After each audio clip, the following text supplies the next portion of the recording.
liebe dich. Du bist doch voller Medikamenten.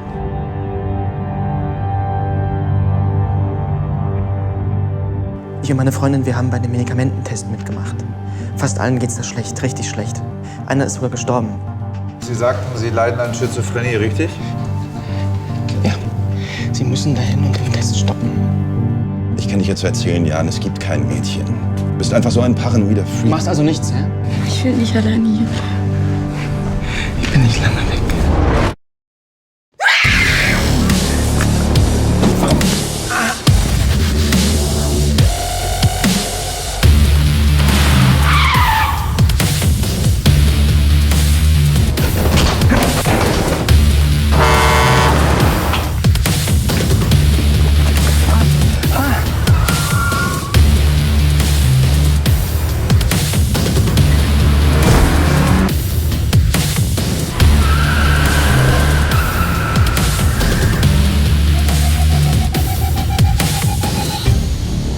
Ist Karl wieder besser?